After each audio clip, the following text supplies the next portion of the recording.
Hello friends, in this video I will be talking about the drugs related to the antipsychotics.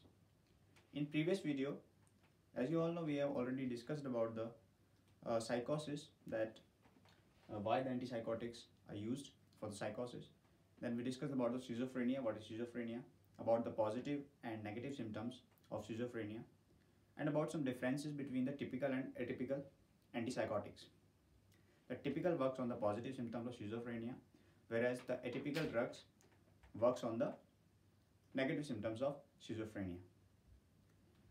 And now we will be talking about the drugs considered under typical antipsychotics and drugs which comes under the category of atypical antipsychotics. So let's talk about the drugs. Antipsychotics, they are divided into two categories. You can say typical antipsychotics and atypical antipsychotics, or you can say first generation antipsychotics or second generation antipsychotics. Now let's talk about some drugs which comes into the typical antipsychotics.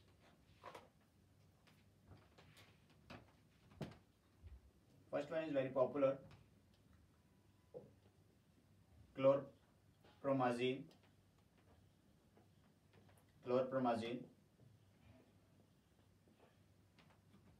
Then thyroidazine,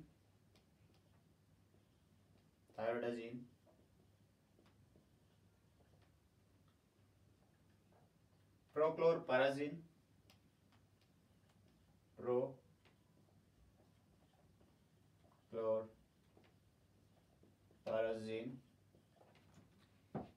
okay.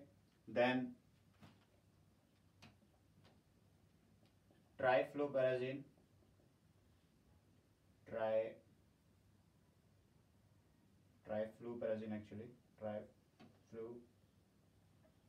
trifluperazine.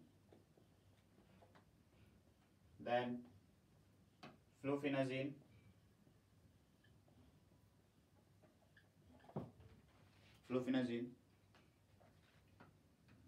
also very famous, haloperidol,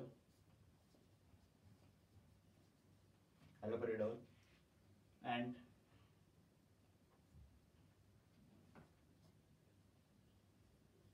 thiazide. So these are some drugs which comes under the category of typical antipsychotics or first generation antipsychotics.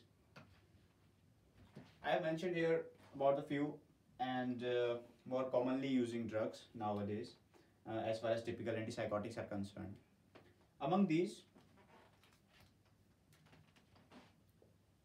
are the low potent drugs, and these ones are the high potent drugs.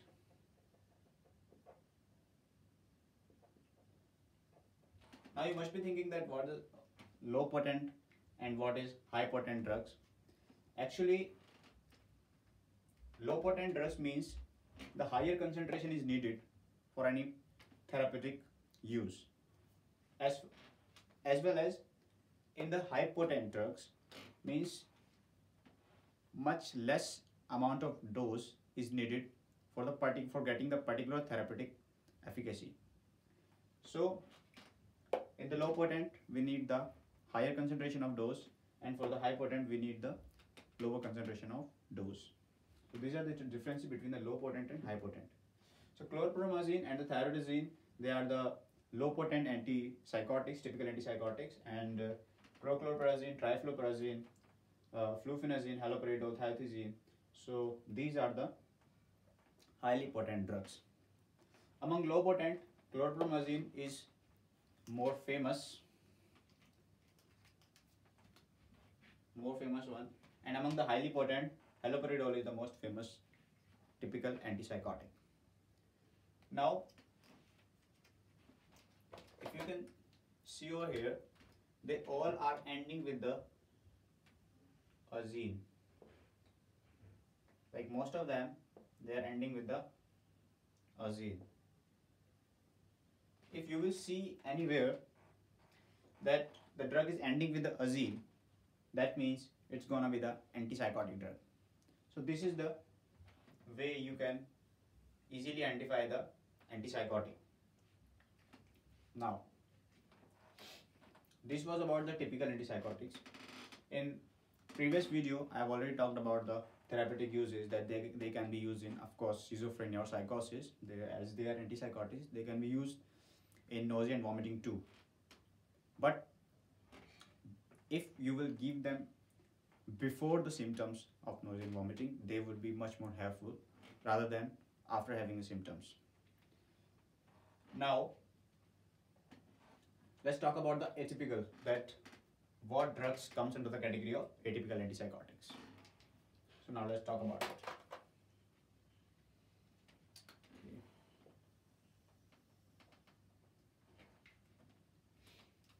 In atypical, the most famous one is the clozapine,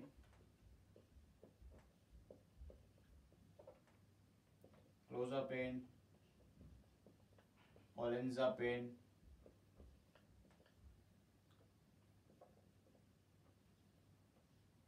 quetiapine,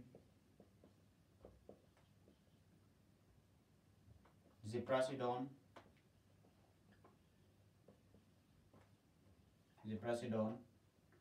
and aripiprazole.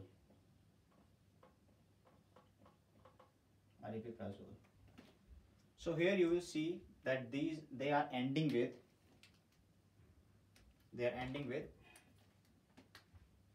pine. Like most of them, atypical antipsychotics, they are ending with the pine. So from this you can identify the drug, that if there is azine, that one is the typical antipsychotic, and if they are ending with the pine, then they must be the atypical antipsychotics. Atypical antipsychotics are much more useful as compared to typical because they cause much less side effects as compared to the typical ones. But because, as I've already mentioned in my previous video, that typical antipsychotics are much inexpensive as compared to atypical, that's why they are more favorable as far as prescription is concerned. Now, after discussing this, let's talk about some atypical antipsychotics. Clozapine, actually, they block all the receptors of dopamine, D1, D2, D3, D4, D5. They block all the dopamine receptors, but mainly they block the serotonin receptor, 5-hydroxytryptamine 2 receptor. So this was about the clozapine. And in the clozapine, if you talk about the adverse effects, agranulocytosis is seen in many patients. So with the higher dose of clozapine, there is a complaint that these patients may have the agranulocytosis, means they could have the problems in the white blood cell count in their blood. Now, if you talk about the olanzapine or quetiapine, they are much more similar, as you can see with their names also. So what they cause, they can cause a prolonged QT interval also. And in ziprasidone also, there is a problem with the prolonged QT interval because it blocks the potassium efflux in the myocardiocytes. So there could be the prolonged QT interval. So, and in the aripiprazole, there could be the same condition. So this was about the atypical antipsychotics. Now let's talk about the adverse effects, combined adverse effects of typical and atypical antipsychotics.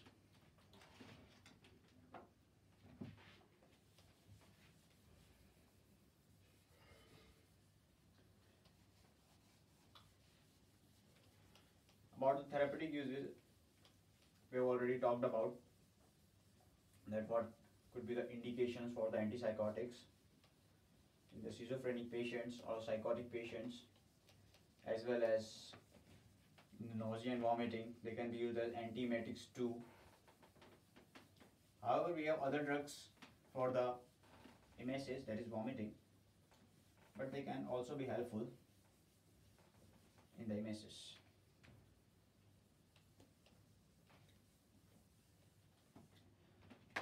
Now let's talk about the Adverse effects.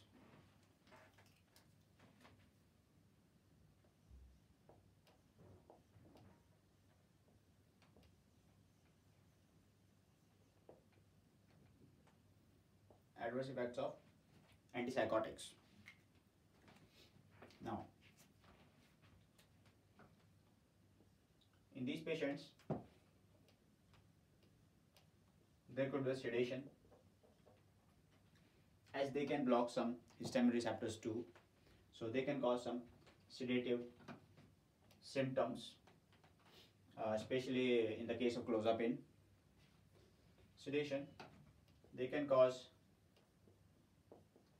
hypotension because they can also block the alpha adrenergic receptors. Again, in the case of clozapine, they can block, or some typical antipsychotics can block the adrenergic receptors. So, with the blocking of the dopamine serotonin receptors, they can block the serotonin receptors. Oh, sorry, they block the serotonin receptors actually. They can block, with that, they can block the cholinergic receptors, muscarinic or nicotinic receptors. They can block the adrenergic receptors. That's why they are causing hypotension. They can cause confusion or dizziness. They can block the histamine receptors too, which will lead to sedation. So hypotension. They can also cause the increased weight gain.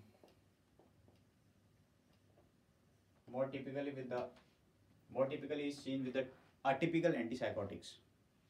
So atypical antipsychotics, those patients who are taking the atypical antipsychotics, they could have the complaint of weight gain. Now, they could have hyperprolactinemia. Hyperprolactinemia means there could be the increased prolactin in the blood. Actually, they block the dopamine receptors. With that, they can prevent the inhibition of the prolactin.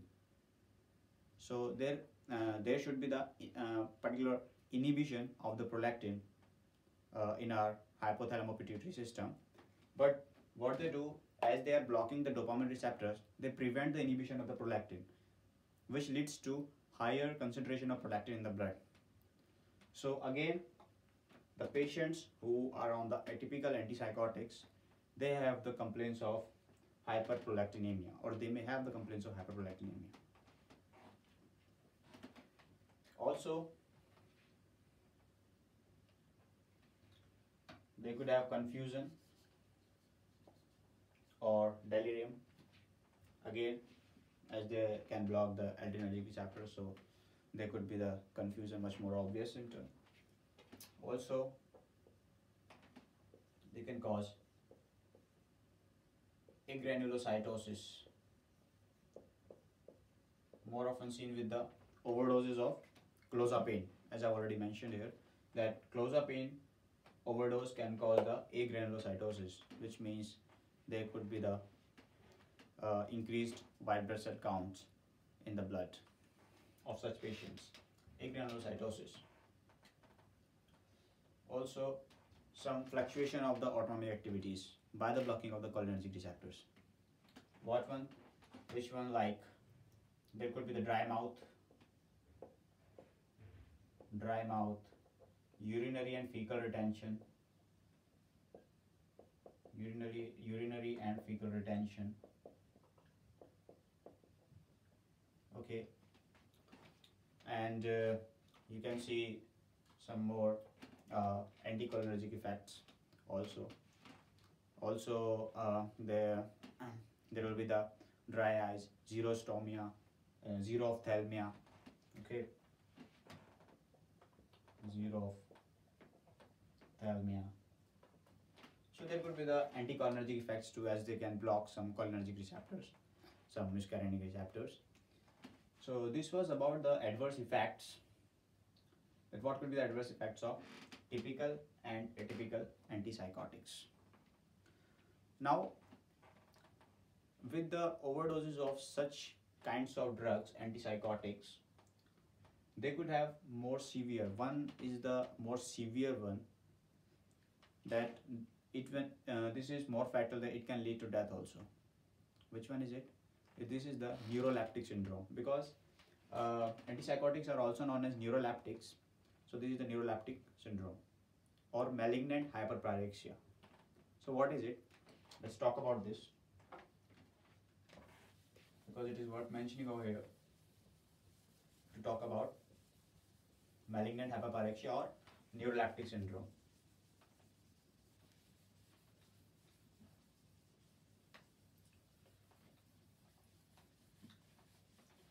So the psychosis, it cannot be cured completely or it cannot be healed completely. However, antipsychotics can help by reducing the positive or negative symptoms of schizophrenia. And with the use of antipsychotics, we have various kinds of adverse effects too.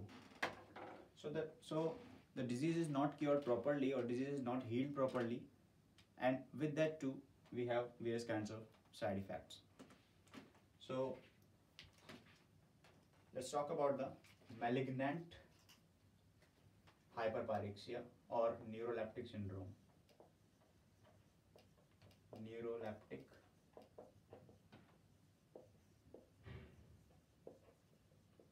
syndrome. Neuroleptic syndrome or malignant hyperpyrexia. So what is neuroleptic syndrome? In this, you will see the fluctuation of the autonomic activity. For example, anticholinergic activities like dry mouth, xerostomia, xerophthalmia, urinary and fecal retention. Okay, so with that, as the patient is not able to excrete out the water, means excrete out the heat, because normally we do get rid of our heat with the sweating, but because these patients are not sweating due to the blockage of the muscarinic blockage of the muscarinic receptors or cholinergic receptors, they won't be able to get rid of the heat. So that's why these patients would have the higher temperature, fever. So they have the fluctuation of the autonomic activities, for example, xerophthalmia, xerostomia, okay, some urinary retention or fecal retention, urinary and fecal retention. Because they are not able to sweat, so they will have the higher temperature, which means they could have the fever. Also, we talk about they have the increased level of creatine phosphokinase in their blood, due to which they will have the higher muscle rigidity. They will have severe muscle contractions by the overdoses of the antipsychotics. So this is not so good for the patient. So increased level of creatinine phosphokinase. Creatinine phosphokinase, CPK. Their levels increases in the blood. Now, as the creatine phosphokinase levels are increasing in the blood, there will be the severe muscle rigidity, severe muscle contractions. So severe muscle contractions.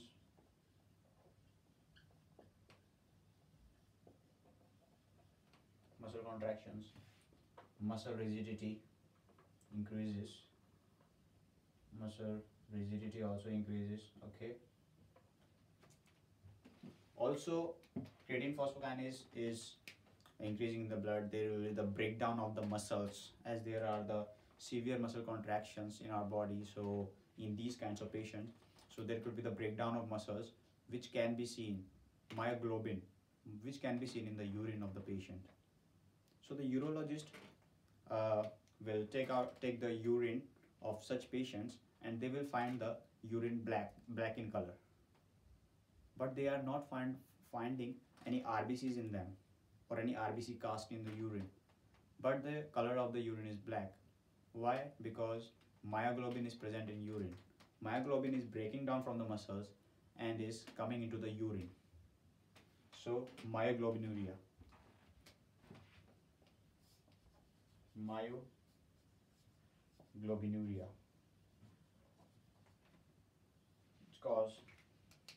which you can see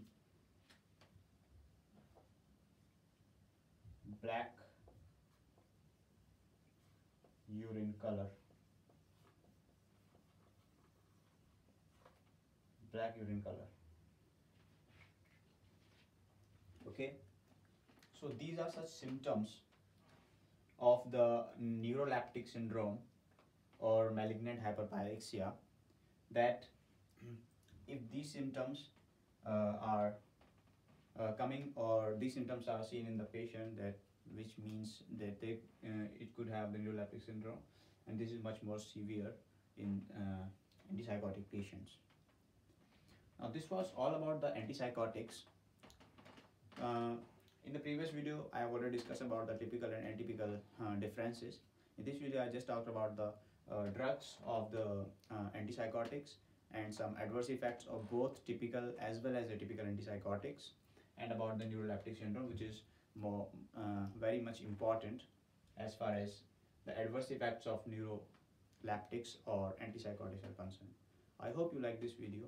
Thanks for watching.